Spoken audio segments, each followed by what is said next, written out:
my crafty friends. Glad you're here. I'm making a topper for a box, and I'm using styrofoam balls, air dry clay, and whatever I'm finding around the house. And technically, I was inspired by Up All Night DIYs, and she does a lot of things that are retro looking, and it's really cool.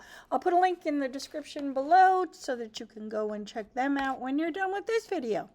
So anyway, um, the air dry clay dries extremely fast, and I don't know if it's because I'm in Arizona or if that's just the nature of it. And I tried using like a little water to try to get the imperfections out, and it does what it does. What can I tell you? So I let that dry overnight, and then I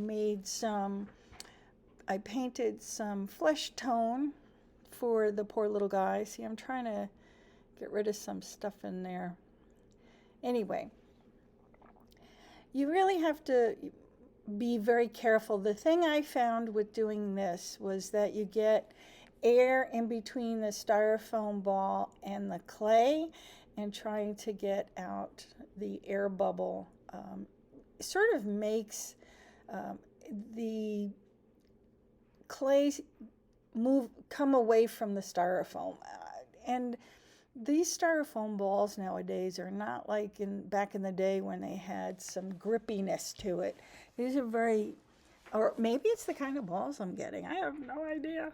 What can I tell you? But using a little glue sometimes on the inside helps.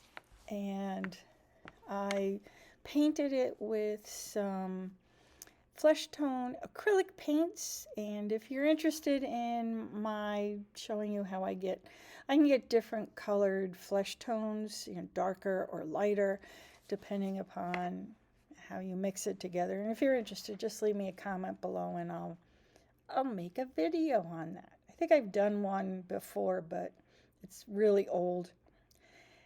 And now I'm just giving it some features. And like I said, Up All Night DIY, she does a lot of vintage stuff.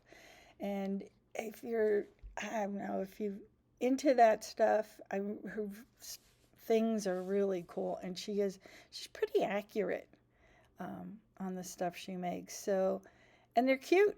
They're really cute. So I'm not going to put full-on eyes in here. I'm just going to give them the expression of smiling and just simple things. I didn't want to get too elaborate because I didn't want it to have to recolor it.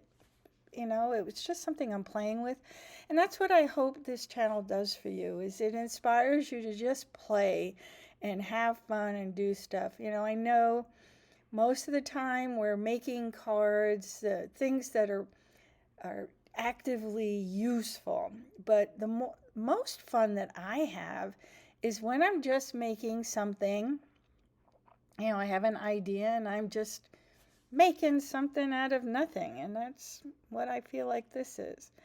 So this little guy is it turns out, initially I didn't really have a process for him. I didn't have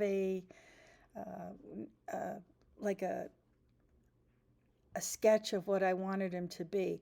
I just knew how to set it up, get this far, and then after that it's like, well, his personality came out, and it's just what's around and what was inspiring me.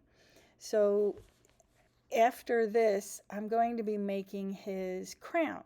And although I don't think everything, I've never done something where it's a follow along with me, because, well, I'm really just wanting people to know that you can do stuff, have fun with it, and it doesn't have to be productive. It doesn't have to be something that is useful. It's just what it is. It's just bringing out whatever is inside to create. And You know, sometimes I think we get caught up in that thing where you have to do something that's going to be useful. And at least that was in my brain cells that, you know, I'm doing something. What am I going to use it for? What am I going to send it to? Who's going to have it next? And I don't think that's necessarily creative. I think that kind of stifles me, at least. I don't know about you.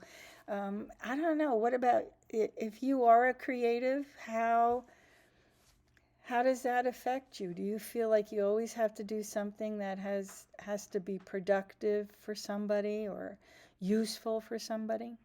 So I wanted to do a heart lips here. I didn't want to make his mouth really big, although there are ones that have a nice big smile. If you check out the video that I connect to, you'll see how they do it. I really think that this just gives it a little teeny tiny, and it's reminiscent of Valentine's since we're past Christmas now, and I don't know, I liked it. I do that sometimes with the faces I draw. And if you do follow me and you watch some of my other videos, you probably are thinking, oh, she has no talent at all. And that's okay, because that's not what the purpose is. The purpose is to just keep trying, just keep going, do what makes you feel good. Try something and fail at it, because if you're not doing something, then you're not progressing. I really like the way he came out. I really do. So, there. And I thought about giving him hair. And I chose not to, because I really did think, oh, I have the yarn, I even have some hair for dolls. You know, it wasn't gonna, that's it in my mind, because I'll do like a little sketch in my head. I'll think about things, and I am a visual person that I sort of visualize things before I actually do them and try to see how it's going to come out. And I just didn't visualize him having hair. I preferred, oops, sorry about that. I preferred the way it was turning out. So I made the crown, and the crown was pretty simple in a way. It's just I flattened it out, turned it into a circle, measured it on his head, and occasionally I had to break it down a little bit, and it turned out fine. It was great. Fits nicely. You'll see in when I do the final pictures when I'm gluing it on. So I painted it with what is called a color shifting purple. For the most part, it is very transparent or translucent. I think it's translucent is the word I'm looking for. And it's really very, it turns out really nice. But I think that is because what it is on, it can come through. And it's really because of the coloring of the clay, it really did let the color shifting paint do what it is intended to do. Now, if I had used a different color, I think that would have given me a different outcome. I mean, if the clay was a different color. I'm not making sense sometimes, if you haven't noticed. There it is. And so, I don't know if this happens to anybody else, but I tend to have a lot of clothing that has paint on it, and it's just not fun. But anyway, I digress. So as I'm trying to cover, because it is translucent, I have to try to make sure I get all of the all of the crown done. So now that's got to go and dry off. I think that turned out really nice, pretty color. See how the shifts, it's really, oops, yikes. All right, so, okay, because it's wet and I didn't want to get paint all over me, which is another thing that happens quite often. Paint is everywhere. It is rather a mess around here sometimes.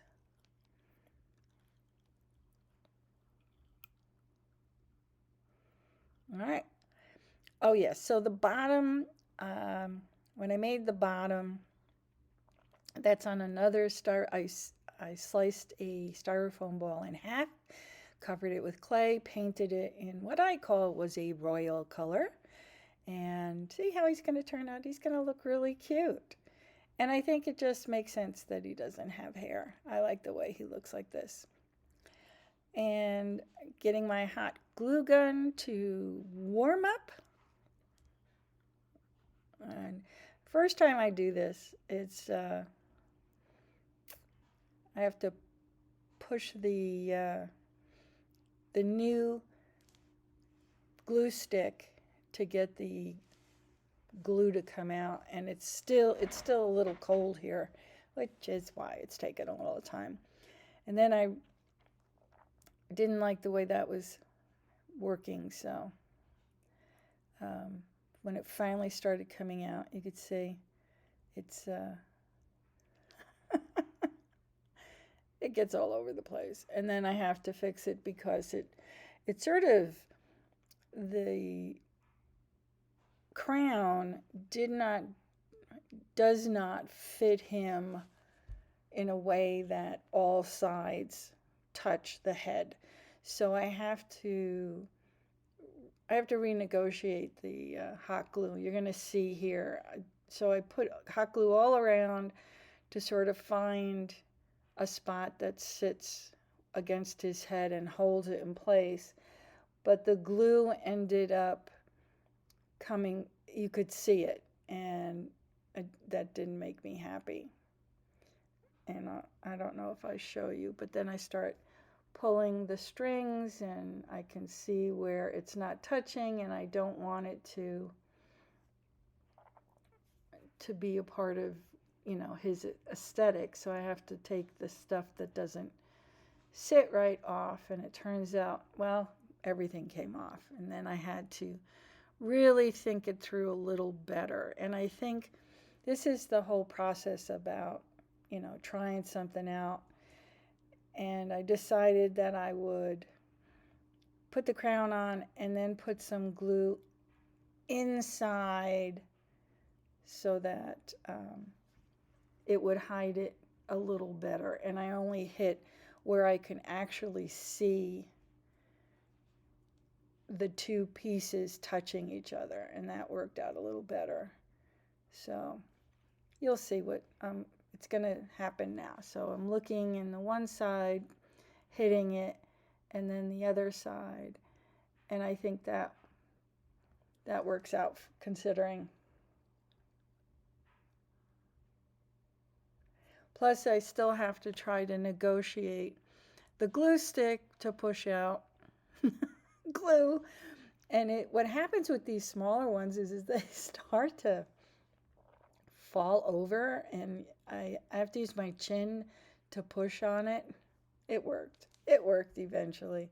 And what you do is you just wait. I took off the major ones, but if you wait and you want to get rid of the strings that come from a hot glue, you could use a heat gun or a blow dryer, and that's what we used to do when I was a florist, is use the blow dryer to blow off the strings. Now I'm going to gather, now this ribbon, love my daughter-in-law, she wraps the presents unbelievable. It's like going to a high-end store and you get a present from them, and they wrap it special. So I usually save the ribbon that she it's gorgeous ribbon, I swear to God. But it's useful for my crafts. Yes, it's like getting a present with a present. So I'm going to gather the one side of the ribbon so that I can make him a ruffle for his neck. Now, Up All Night does what she calls festooning. I think that's what it's called. And it's using crepe paper, gluing it on a string, twisting, cutting, and it really comes out nice. Well, I don't have crepe paper, which I really need to get some because she comes up with a ton of great ideas. And I was just like, oh, well, let's see what I can do with this, because this is sort of wired ribbon and it needs to gather on one end, and you'll see how I get it done. Well, I guess we're all caught up with everything that we're doing for the holidays. We're waiting for the next one. I'm going to be taking a class this weekend for learning how to make a pattern and sew a blouse. I haven't, well, I have made my own clothes, but nothing like this. So this is going to be interesting. And let's see, I'm going to show you a little bit here. So you sort of pull on the string and it gathers up the material. There are probably easier ways to do this. I apparently need to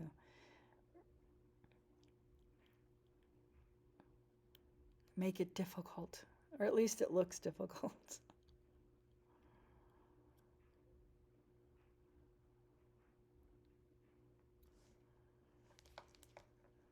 See, it's going to go right around like a collar, and it's going to look so cute, honest. So when I figure out that I've got plenty, I'm going to cut it. And one of the things I'll suggest here is when you do cut your ribbon, and I didn't use a really good pair of scissors for fabric or ribbons. Like these are my Tim Holtz crafting scissors, and didn't quite, it doesn't quite do the job for material and stuff, but it works. The best thing to do is and I had an issue with the last 2 stitches. I had to go backwards and then unknot it, because apparently it created a knot. And I have to try to rethread. So another trick with rethreading multi-strand, now the eye on this needle is pretty big, but I didn't want to have to, usually what I'll do is I'll put the string in my mouth, I'll wet it down, and then bring it over. And I had some difficulty. I didn't want to do that this time. And so you really squeeze the thread pretty good. Let me see if I can't. So I'm going to come in a little closer, and you really squeeze the threads together as best you can, and then you sort of wiggle the eye of the needle onto the threads. Now these threads are really they're really just coming apart, which is why this is really difficult. Okay, and then we're just going to pull those threads together and tighten it up. Just gathering it.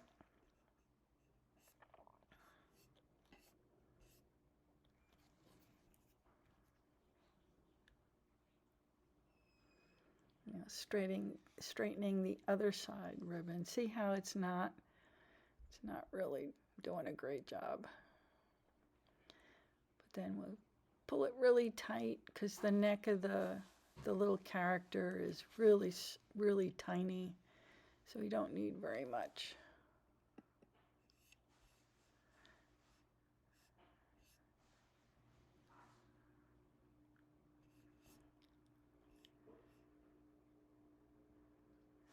And then what I do is I glue the ends together once I get it pretty close so that the frayed ends aren't popping up.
So he's not glued down yet, and I probably should have used or could have used some wood glue to glue everything together, but I didn't do that. With this, I just used a little hot glue to attach first the collar and then his head, and I think it worked out. Came out all right. So first we're going to really load up some hot glue in there. See, I still have to push the darn thing in there to catch it. There we go. Stick it on.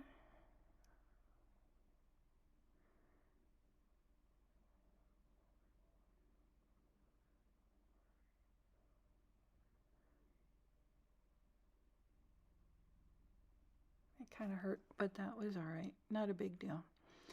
And just a little hot glue into the hole there. See, if you put some wood glue in there, I think it'll really hang on to it, but I don't see any need for that. It's just a decoration. It's not a movable piece. And we just fluff him a little bit, and there he is.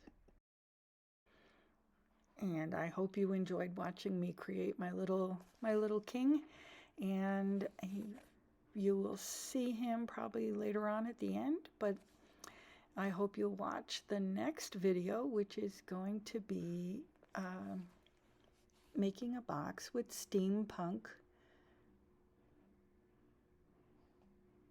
Alice. We'll see you next time. Thanks for watching.